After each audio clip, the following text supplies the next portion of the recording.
లేయర్స్ని రాబోయే తరంలో పోతాయి, న్యాచురల్గా పోతాయి.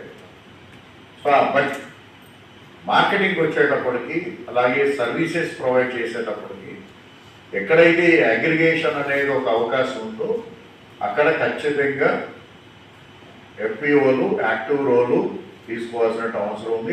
అది రియల్గా ఈరోజు రైతుకు కావాల్సినటువంటి అవసరం. సో దీనిపైన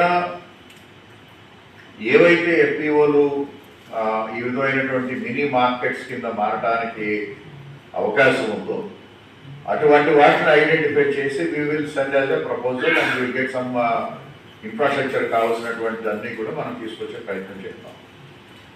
సో ఎందుకు ఎస్పెషల్లీ మన కడప జిల్లాలో ఇది అవసరం అనుకుంటే, మనం ట్రెడిషనల్ అగ్రికల్చర్లో నుంచి హార్టికల్చర్లోకి మనం మారుతున్నాం.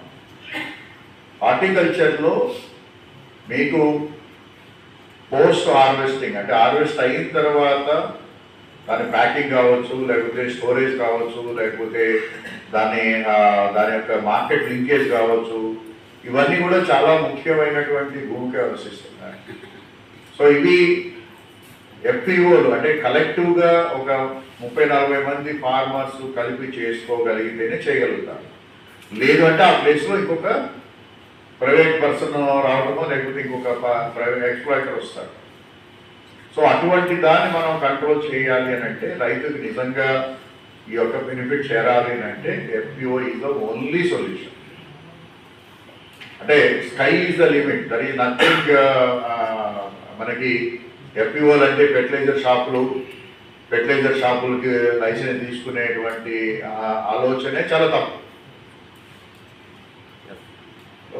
మనం ఎక్కడైతే మార్కెట్లో రైతుకి సరైనటువంటి వ్యవస్థ లేదో, వ్యవస్థీకృతమైనటువంటి వ్యవస్థ లేదో, అక్కడ ఎఫ్పిఓలు ప్లే చేయాల్సినటువంటి రోల్ చాలా ఇంపార్టెంట్.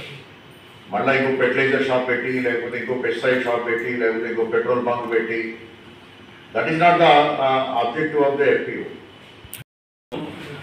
సెంటర్ చేసే దానికోసం district level meeting conduct collector గారి. ప్రజలు బ్యాంకుల్లో దాచుకుని మర్చిపోయినటువంటి డబ్బులు 80 కోట్ల రూపాయలు.